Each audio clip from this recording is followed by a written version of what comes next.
আসসালামু আলাইকুম, hello viewers, সবাই কেমন আছেন? আশা করছি সবাই ভালো আছেন। আজকে আপনাদের জন্য আরও কিছু নতুন 3D ওয়াল প্যানেল স্টিকার নিয়ে চলে আসছি। আপনারা জানেন আমরা বিগত দিনে 3D ওয়াল প্যানেল সেল করে আসছি আপনাদের সবার কাছে। তো আমাদের কিছুদিন যাবৎ এই 3D ওয়াল প্যানেলগুলি ছিল না, বর্তমানে অ্যাভেলেবেল রয়েছে অনেকগুলি ডিজাইন। তো চলুন আমরা কিছু 3D ওয়াল প্যানেল ডিজাইন দেখে নিই এবং এই 3D ওয়াল প্যানেলগুলি যারা লাগাবেন তারা কোন ধরনের ওয়ালে 3D ওয়ালপেপারগুলি বা 3D ওয়াল প্যানেল স্টিকারগুলি লাগালে বেশি দিন লাস্টিং করবে। চলুন শুরু করা যাক ভিডিওটি।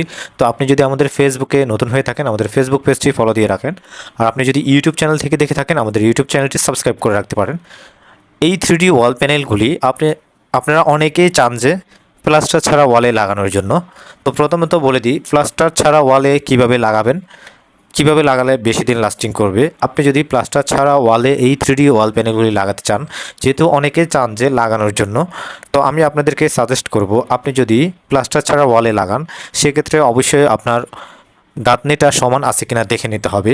যদি আপনার গাঁথনিটা সমান না থাকে তাহলে আপনার গাঁথনিটা একটা কুড়েল দিয়ে বা একটা হাতুড়ি দিয়ে যেখানে যেখানে আপ ডাউন বা থুপ থুপ হয়ে আপনার মশলা সিমেন্ট বালু পড়ে আছে ওগুলি আগে একদম সমান করে নেবেন বা পরিষ্কার করে নেবেন। তারপর হচ্ছে আপনার পুরো ওয়ালটাকে পানি মেরে পরিষ্কার করে একদম ক্লিন করে নিতে হবে। এরপর ওয়ালটাকে পরিষ্কার হয়ে গেলে এরপরে আপনার ওয়ালে পরিপূর্ণভাবে আপনি আঠা ব্যবহার করতে হবে, সলিউশন আঠা যেটা, ওটা পুরো ওয়ালে ব্যবহার করতে হবে এবং পুরো ওয়ালে যখন সলিউশন আঠাটা শুকিয়ে যাবে তারপরে আমাদের 3D ওয়াল প্যানেলগুলি আপনি আপনার মতো করে ডিজাইন করে বসিয়ে দিবেন। তাহলে একদম অনায়াসে 8 থেকে 10 বছর প্লাস্টার ছাড়া ওয়ালে এগুলি লাস্টিং করবে।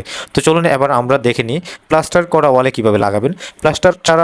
প্লাস্টার করা ওয়ালে যদি আপনি এই 3D ওয়াল প্যানেল লাগান তাহলে আপনাকে প্রথমেই প্লাস্টার করে নিতে হবে। প্লাস্টার করার পর আপনার প্লাস্টারের উপরে হয় সিলার মেরে নিতে হবে, অথবা পুটিং করে নিতে হবে, অথবা আপনি রং করে নিতে হবে। তিনটার যে কোনো একটা করা থাকলে আপনি যে কোনোভাবে আপনার পছন্দ মতো ডিজাইন করে 3D ওয়াল প্যানেলগুলি লাগাতে পারেন।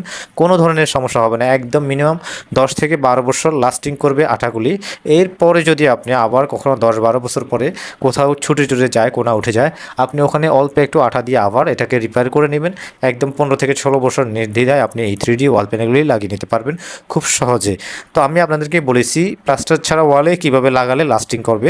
আপনারা যদি প্লাস্টার ছাড়া ওয়ালে লাগান ঠিক ওই প্রসেসে আপনারা প্লাস্টার ছাড়া ওয়ালে লাগাবেন, তাহলে আমরা গ্যারান্টি যে মোটামুটি 8-10 বছর এটা লাস্টিং করবে। আপনি যদি প্লাস্টার ছাড়া ওয়ালে এভাবে সরাসরি লাগিয়ে দেন তাহলে এটা বেশি দিন লাস্টিং করবে না। আশা করি বুঝতে পারছেন। যদি বুঝতে পারেন ভিডিওটি শেয়ার করে দিতে পারেন। আপনি আমাদের ফেসবুক পেজে ফলো দিয়ে ইউটিউব চ্যানেলটি সাবস্ক্রাইব করে রাখবেন। অর্ডার করার জন্য আমাদের স্ক্রিনে দেওয়া নাম্বারে স্ক্রিনশট দিবেন আপনার কোনটা প্রয়োজন, সেই অনুযায়ী আমরা ইনশাল্লাহ আপনার ঠিকানায় এই 3D ওয়াল প্যানেলগুলি পৌঁছে দিব। এগুলি প্রতি পিসের দাম হচ্ছে 350 টাকা করে। আপনারা যারা অর্ডার করবেন আপনাদের জন্য একটা স্পেশালি ডিসকাউন্ট থাকবে। সবাই সুস্থ থাকবেন। আসসালামু আলাইকুম।